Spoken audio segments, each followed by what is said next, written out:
Hi friends, welcome to my channel. 2 రోజుల్లో జగదాత్రి కేదార్ల పెళ్లి చేయాలని కౌశికి నిర్ణయించుకుంటుంది. ఇక ఆ విషయాన్ని ఇంట్లో వాళ్ళకి చెప్పగానే ఇక నిషి, వైజయంతి అందరూ కౌశికిని ఎదిరిస్తూ ఉంటారు. వీల్లేదు అని అంటూ ఉండగా ఇక ఇలా అంటూ ఉంటుంది కౌశికి వాళ్ళ ఫ్యామిలీతో.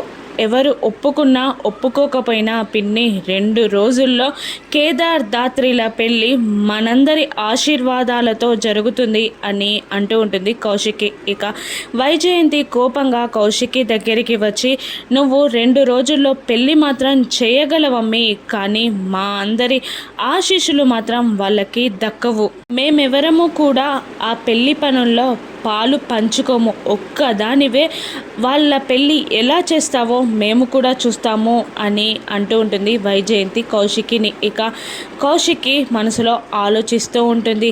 ఇక కేదార్ కౌశికిని ఇలా అంటూ ఉంటాడు, ఇంతమందిని బాధ పెట్టి ఇప్పుడు మేము పెళ్లి చేసుకోవాల్సిన అవసరం ఏంటక్క అని కేదార్ అడుగుతున్న ప్రశ్నకి మనసులో కౌశికి ఇలా సమాధానం చెప్తూ ఉంటుంది.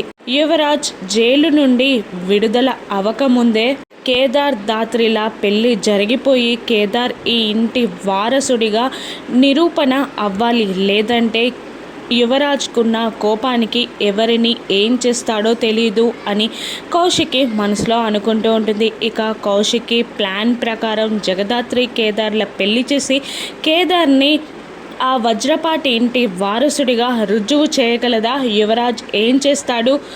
మీనన్ జేడీ టీం నుండి యువరాజ్ని ఏ విధంగా తప్పించనుందో రాను ఎపిసోడ్స్లో చూద్దాం. Thank you for watching.